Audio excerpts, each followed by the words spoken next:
ಯಾಕೆ ಆ ವೃತ್ತಿನ ಬಿಟ್ರಿ ನೀವು? ಒಂದು ಇಂಜೆಕ್ಷನ್ ಹಾವು ಕಚ್ಚಿಬಿಟ್ರೆ 18,000 25,000 ರೂಪಾಯಿ. ಆ ಥರದ 4-3 ಹಾಕಿ ಅಂದರೆ ದುಡ್ಡಿರೋನು ಹಾಕಿಸ್ಕೊಳ್ತಾನೆ, ದುಡ್ಡಿಲ್ಲದೋ ನಡೀತಾನೆ. ಡೈಲಿ ಎಷ್ಟು ವ್ಯಾಪಾರ ಮಾಡ್ತಿಲ್ಲ? ಡೈಲಿ 1,000, 500, 700. ಲಾಭ ಎಷ್ಟಿರುತ್ತೆ? ನಮ್ಮ ಲಾಭ ಸರ್ ಒಂದು 300, 400.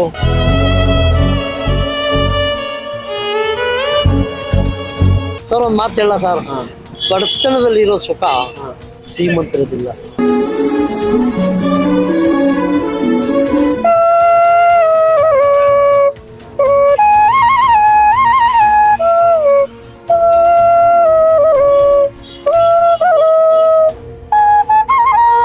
ಈ ವಿಷದ ಪ್ರಾಣಿನೇ ಏನಂದ್ರೆ, ಈ ಹಾವುಗೆ ಮೀನು ಹಿಡಿತೀವಲ್ಲ ಗಾಲ, ಆ ಗಾಲದ ತರ 2 ಹಲ್ಲಿ ಇರುತ್ತೆ ಆ ಕಡೆ ಪಕ್ಕ. ಆ ಹಲ್ಲಲ್ಲಿ ನಾವು ಸೂಜಿಯಲ್ಲಿ ದಾರ ಪುಣಿಸ್ತೀವಲ್ಲ, ಆ ರೀತಿ ಚಿಕ್ಕ ಹೋಲ್ಸ್ ಇರುತ್ತೆ ಅದ್ರ ಮೇಲೆ.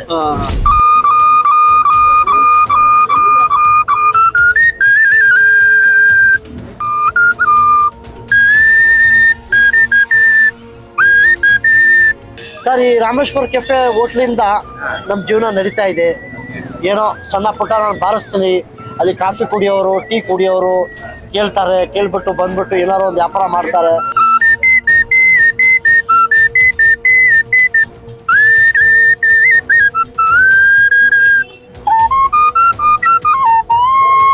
ನಮ್ಗೊಂದು ಹೆಲ್ಪ್ ಆಗುತ್ತೆ, ನಮ್ದೊಂದು ಜೀವನ ನಡೀತಾ ಇದೆ ಸರ್.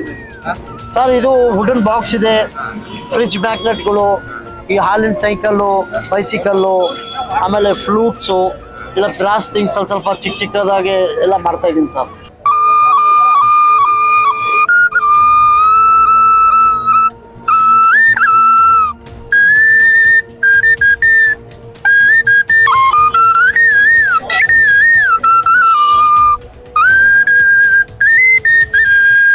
ಸೊ ಇವ್ರ ಬಗ್ಗೆ ಪರಿಚಯ ಮಾಡ್ಕೊಳ್ಳೋಣ. ಇವ್ರು ಎಲ್ಲಿದಾರಪ್ಪ ಅಂದ್ರೆ, ನೀವು ಆವಾಗಲೇ ನೋಡಿದ್ರಲ್ಲ, ರಾಮೇಶ್ವರ ಕೆಫೆಯ ಎದುರುಗಡೆ ಕೂತಿದ್ದಾರೆ.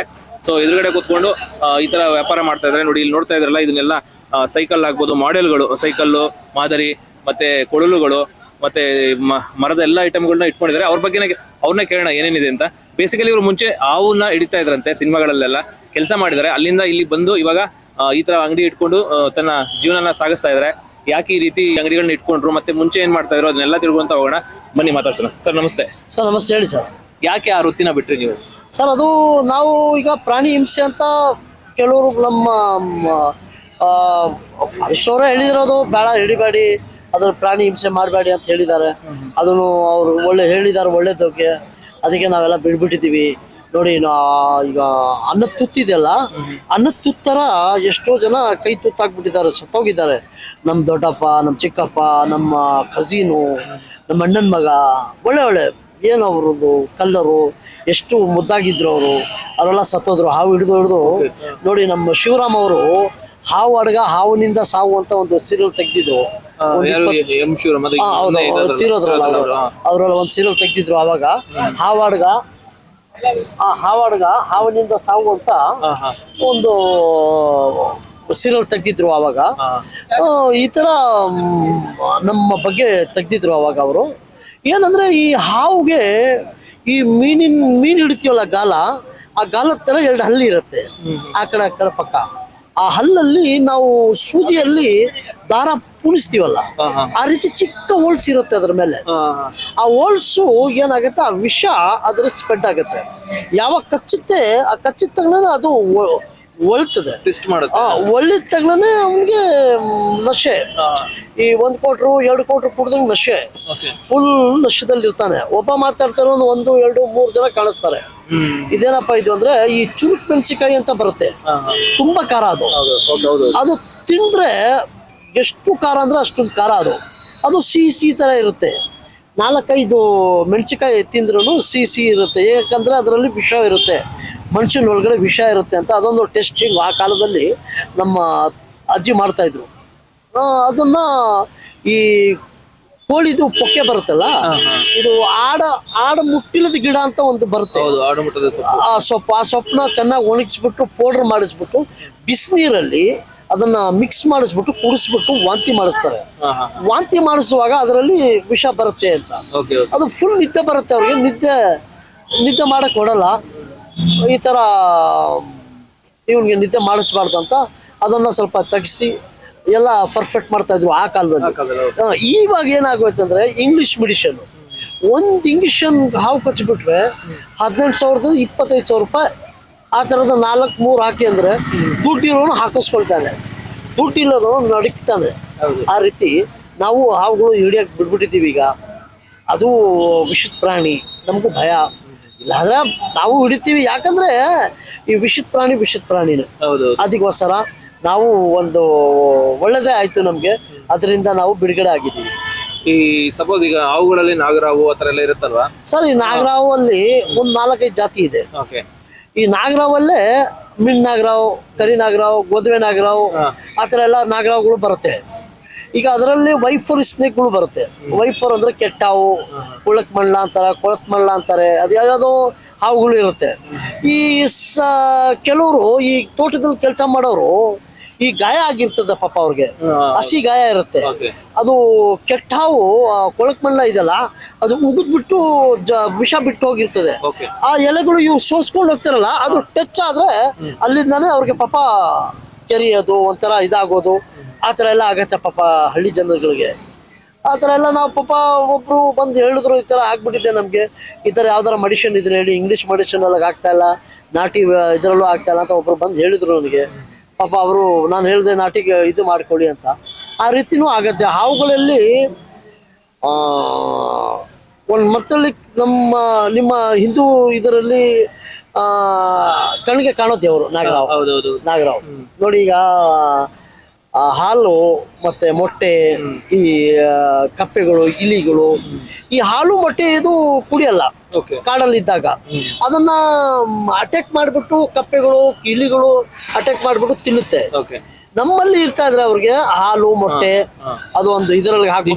ಹಾಲು ಕುಡಿಯುತ್ತಾ? ಇಲ್ಲ, ಕುಡಿಯಲ್ಲ, ಅದು ಕುಡಿಯಲ್ಲ. ಅದನ್ನ ನಾವು ಕುಡಿಸ್ತಾ ಇದ್ವಿ. ಅದು ನಾವು ಕುಡಿಸ್ತಾ ಇದ್ವಿ, ಅದು ಕುಡಿತಾ ಇತ್ತದು. ನಾವು ಚೆನ್ನಾಗಿ ನೋಡ್ಕೊಳ್ತಾ ಇದ್ವಿ. ಇವಾಗ ಒಳ್ಳೇದೇ ಆಯ್ತು, ನಮ್ಗೆ ಒಂದು ಹಾವಿಂದ ಬಿಡುಗಡೆ ಆಗಿದ್ದೀವಿ, ಚೆನ್ನಾಗಿದ್ದೀವಿ ಸರ್. ಹೆಂಗೋ ಮಕ್ಕಳ ಮರಿ ಸಾಕೊಂಡು ಮುಂದೆ ಮೊಮ್ಮಗನಿಗೆ ಓದಿಸ್ತಾ ಇದ್ದೀನಿ. ಮೊಮ್ಮಗ ಓದ್ತಾವನೆ, ಒಂದು 7 ವರ್ಷದ ಮೊಮ್ಮಗ ಇದ್ದಾನೆ. ನೀವು ಸಿನಿಮಾಗಳಿಗೆಲ್ಲ ಅವುಗಳು ಕೊಡ್ತಾ ಇದ್ರಲ್ಲ? ಹೌದು. ಸೊ ಹಾಗೆ ನಿಮ್ಗೆ ಸಿನಿಮಾ ನಟರುಗಳೆಲ್ಲ ತುಂಬಾ ಚೆನ್ನಾಗಿ ಪರಿಚಯ? ಹೌದು, ತುಂಬಾ ಪರಿಚಯ. ನೋಡಿ, ಈಗ ನಮ್ಮ ರವಿ ಸಾರು, ರವಿಚಂದ್ರನ್ ಸಾರ್ ಅವರು, ಆಮೇಲೆ ರಮೇಶ್ ಅವರು, ರಮೇಶ್ ಭಟ್ ಅವರು, ಮತ್ತು ಅನಂತನಾಥ್ ಅವರು, ಜೈ ಜಗದೀಶ್ ಅವರು, ಜಯದೇಸ್ ಅವರು, ಆಮೇಲೆ ಕೋಮಲ್ ಅವರು, ಸುದೀಪ್ ಸಾರು, ದರ್ಶನ್ ಸಾರು, ಯಶ್ ಅವರು, ರಾಘಣ್ಣ, ಶಿವರಾಜ್ ಕುಮಾರ್ ಅಣ್ಣ, ಆಮೇಲೆ ವಿನೋದ್ ಪ್ರಭಾಕರ್ ಅವರು, ಈ 8 ಜನ ಇದ್ದಾರೆ ಸರ್. ಎಲ್ಲರೂ ಪರಿಚಯ ಇದ್ದಾರೆ ಸರ್ ನನಗೆ. ಈಗ ಫಿಲ್ಮ್ ಲಂಡೇ ಬೇಡ ಅಂತ ಈಗ ಬಂದು ಕುತ್ಕೊಂಡ್ಬಿಟ್ಟಿದ್ದೀನಿ. ಸುಮಾರು ಆರಾಮಾಗಿ ಮಾಡ್ಕೊಂಡು ಪರವಾಗಿಲ್ಲ ಸರ್, ಜೀವನ ನಡೀತಾ ಇದೆ. ಡೈಲಿ ಎಷ್ಟು ವ್ಯಾಪಾರ ಮಾಡ್ತೀರಾ? ಡೈಲಿ 1000, 500, 700 ವ್ಯಾಪಾರ. ನಮ್ ಲಾಭ ಸರ್ ಒಂದು 300, 400. ಸರ್ ಒಂದು ಮಾತು ಹೇಳ ಸರ್, ಬಡತನದಲ್ಲಿರೋ ಸುಖ ಶ್ರೀಮಂತರದಿಲ್ಲ ಸರ್. ಹೆಂಗೋ ನಮ್ ಮಿಸ್ಸಸ್ ತುಂಬಾ ಕಷ್ಟ ಆಗುತ್ತಲ್ಲ ಇಡೀ ಫ್ಯಾಮಿಲಿ. ಏನು ಮಾಡ್ಬೇಕಲ್ಲ ಸರ್, ಹೊಟ್ಟೆಪಾಡು ಏನೋ ಮಾಡ್ಬೇಕು, ಏನೋ ಮಾಡ್ಕೊಂಡು ಹೋಗ್ಬೇಕು. ಒಂದು ಅಕ್ಕಿ ಮೂಟೆ ತಗೊಂಡ್ಬಿಡ್ತೀವಿ, ಬಾಡಿಗೆ ಬಂದ್ಬಿಡುತ್ತೆ. ನೋಡಿ, 2 ತಿಂಗಳು ಬಾಡಿಗೆ ಕಟ್ಟಿಲ್ಲ, ಹೆಂಗೋ ನಡ್ಕೊಂಡು ಹೋಗ್ತಾ ಇದೆ. ಆ ಓನರ್ಗೂ ಹೇಳಿದ್ದೀನಿ, ಸ್ವಲ್ಪ ಅವಕಾಶ ಕೊಡಿ ಸ್ವಾಮಿ, ವ್ಯಾಪಾರ ಮಾಡಿ ಕೊಡ್ತೀನಿ ಅಂತ. ಏನೋ ನಡೀತಾ ಇದೆ. ಅಂದ್ರೆ ಈಗ ನೀವು ಫ್ಯಾಮಿಲಿ ಪೂರ್ತಿ ಇದೊಂದೇ ಬಿಸ್ನೆಸ್ ಮಾಡ್ತಿರೋದು? ಒಂದೇ ಬಿಸ್ನೆಸ್, ಬೇರೆ ಯಾರು ಏನು ಬೇರೆ ಇಲ್ಲ. ನಾನು ಒಬ್ಬನೇ ಇರೋದು. ಅಲ್ಲ, ನಿಮ್ಮ ಮಕ್ಕಳು, ನಮ್ಮ ಫ್ರೆಂಡ್ಸ್ಗಳೆಲ್ಲ ಪಿಟೀಲು ಅದು ಇದು ಏನೋ ಮಾಡ್ಕೊಳ್ತಿರ್ತಾರೆ. ಅಲ್ಲ, ನಿಮ್ಮ ಫ್ಯಾಮಿಲಿನಲ್ಲಿ ಈಗ ನಿಮ್ಮ ಮಗ ಆಗ್ಬೋದು, ಬೇರೆ ಏನೋ ಕೆಲಸ ಮಾಡ್ತಿಲ್ಲ? ಇದೆ 3 ಜನ ಇದೊಂದೇ ಕೆಲಸ. ಸೊ ಈ 3 ಜನಕ್ಕೂ ಇದೇ ಊಟ ಇದೆ. ಊಟ ಇದರಲ್ಲೇ ನಾವು ತಿಂತಾ ಇದೀವಿ. ಇದರಿಂದ ಈ ರಾಮೇಶ್ವರ ಕೆಫೆ ಮುಂದೆ ಪಾಪ ಅವರು ಸ್ವಲ್ಪ ನಮ್ಗೆ ಕರುಣೆ ಮಾಡಿ ಇಲ್ಲಿ ಕೂಡಿಸೋಸ್ಕರ ಕೊಟ್ಟಿದ್ದಾರೆ. ದೇವ್ರು ಒಳ್ಳೇದ್ ಮಾಡ್ಲಿ ಅವ್ರಿಗೆ.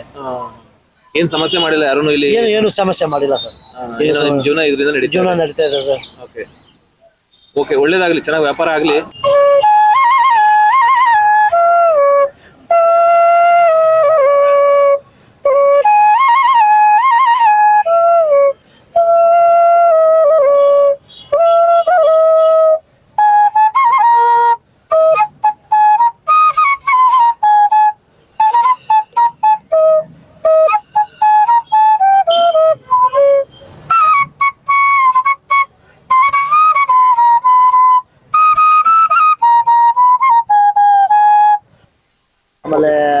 ಸಾಧು ಸಾರ್ ಅವರು, ಸಾಧು ಕೋಗಿಲ ಅವರು, ಯಾಕೆ ಅವರು ಮ್ಯೂಸಿಷಿಯನ್? ಅವರು, ಆಮೇಲೆ ವಿ ಮನೋಹರ್ ಅವರು, ಗುರು ಕಿರಣ್ ಅವರು ಎಲ್ಲ ಪರಿಚಯ ಇದ್ದಾರೆ. ಸೊ ನೀವೇನಾದ್ರು ಸಿನಿಮಾದಲ್ಲಿ ಅವಕಾಶ ಸಿಕ್ಕರೆ ಕೊಡಲು ನುಡ್ಸಕ್ಕೆ ಏನಾದ್ರು ಅವಕಾಶ ಸಿಕ್ಕರೆ ಹೋಗ್ತೀರಾ? ಖಂಡಿತ ಖಂಡಿತ ಖಂಡಿತ. ಯಾರು ಕರೀತಾ ಇಲ್ಲ, ಬರುತ್ತೆ ಅಲ್ಲ? ಓಕೆ. ಯಾರು ಕರ್ತಿಲ್ಲ. ಎಲ್ರಿಗೂ ನಮ್ಗೆ ಸ್ನೇಕ್ ಬಾಬು ಅಂದ್ರೆ ಎಲ್ರಿಗೂ ಪರಿಚಯ ಇದೆ ಸರ್. ಬಟ್ ಅವರು ನಿಮ್ಮನ್ನ ಮುಂಚೆ ಸ್ನೇಕ್ ಹಿಡಿಯೋರು ಅಂದ್ರೆ ಹಾವು ಹಿಡಿಯೋರಾಗಿ ಗೊತ್ತಾಗಿತ್ತು. ಬಟ್ ಈ ರೀತಿ ಅದ್ಭುತವಾಗಿ ಕೊಡಲು ನುಡ್ಸ್ತಾರೆ ಅಂತ ಅವ್ರಿಗೆ ಗೊತ್ತಿಲ್ಲ, ಅವ್ರಿಗೆ ಗೊತ್ತಿಲ್ಲ ಪಾಪ. ಗೊತ್ತಿಲ್ಲ. ಏನ್ ಹೇಳ್ತಾರೆ, ನೋಡಪ್ಪ ನಿನಗೆ 500 ರೂಪಾಯಿ ಕೊಡ್ತೀನಿ. ಹೌದು, ಆವಾಗ ತಗೋಬೇಕು. 91, 92ರಲ್ಲಿ 500 ರೂಪಾಯಿ ಕೊಡ್ತೀನಿ, ಬಾರಪ್ಪ ಹಾವು ತಗೋಬಾ. ಅಲ್ಲಿ ಬಿಡಪ್ಪ ಬಾಬು, ಇಲ್ಲಿ ತಗೋಬಾರಪ್ಪ, ಇಲ್ಲಿ ಹುತ್ತದ ಮೇಲೆ ಆಡ್ಬೇಕು ಹಾವು, ಈ ಹುತ್ತದ ಮೇಲೆ ಕೆಳಗಡೆಯಿಂದ ಹೋಗ್ಬೇಕು, ಮೇಲೆ ಬರ್ಬೇಕು, ಮತ್ತು ಇದರಲ್ಲಿ ಹುತ್ತದ ಮೇಲೆ ಆಡ್ತಾ ಇರ್ಬೇಕು. ಆ ರೀತಿ ಎಲ್ಲ ಡೈರೆಕ್ಟರ್ಗಳು ಹೇಳ್ತಾ ಇದ್ರು. ಓಕೆ. ಅದೆಲ್ಲ ಒಂದು ಎಲ್ಲ ಮಾಡಿದ್ವಿ, ಅನುಭವಿಸ್ತೀವಿ, ಎಲ್ಲ ಆಯ್ತು. ಈಗ ವ್ಯಾಪಾರ ಮಾಡ್ಕೊಂಡಿದ್ದೀವಿ. ಒಳ್ಳೇದಾಗ್ಲಿ, ನಿಮ್ ವ್ಯಾಪಾರ ಇನ್ನೂ ಚೆನ್ನಾಗಿ ನಡೀಲಿ. Thank you sir. ಓಕೆ ಸ್ನೇಹಿತರೆ, ನೀವೇನಾದ್ರು ಈ ಕಡೆ ವಿಸಿಟ್ ಮಾಡಿದ್ರೆ ದಿ ರಾಮೇಶ್ವರಂ ಕೆಫೆ ಎದುರುಗಡೆ ಇವ್ರು ಕೂತಿರ್ತಾರೆ. ಸೊ ನೀವು ಇಲ್ಲಿ ಊಟ ಮಾಡ್ಕೊಂಡು ಬಂದು ಇಲ್ಲಿ ನೀವೇನಾದ್ರು ಪರ್ಚೇಸ್ ಮಾಡ್ಬೋದು. ಇದುವರೆಗೂ ನಮ್ಮ ಚಾನಲ್ನ ಯಾರು ಸಬ್ಸ್ಕ್ರೈಬ್ ಮಾಡಿಲ್ವೋ ಈಗ ಸಬ್ಸ್ಕ್ರೈಬ್ ಮಾಡಿ, ಶೇರ್ ಮಾಡಿ ಆ್ಯಂಡ್ ಲೈಕ್ ಕೂಡ ಮಾಡಿ.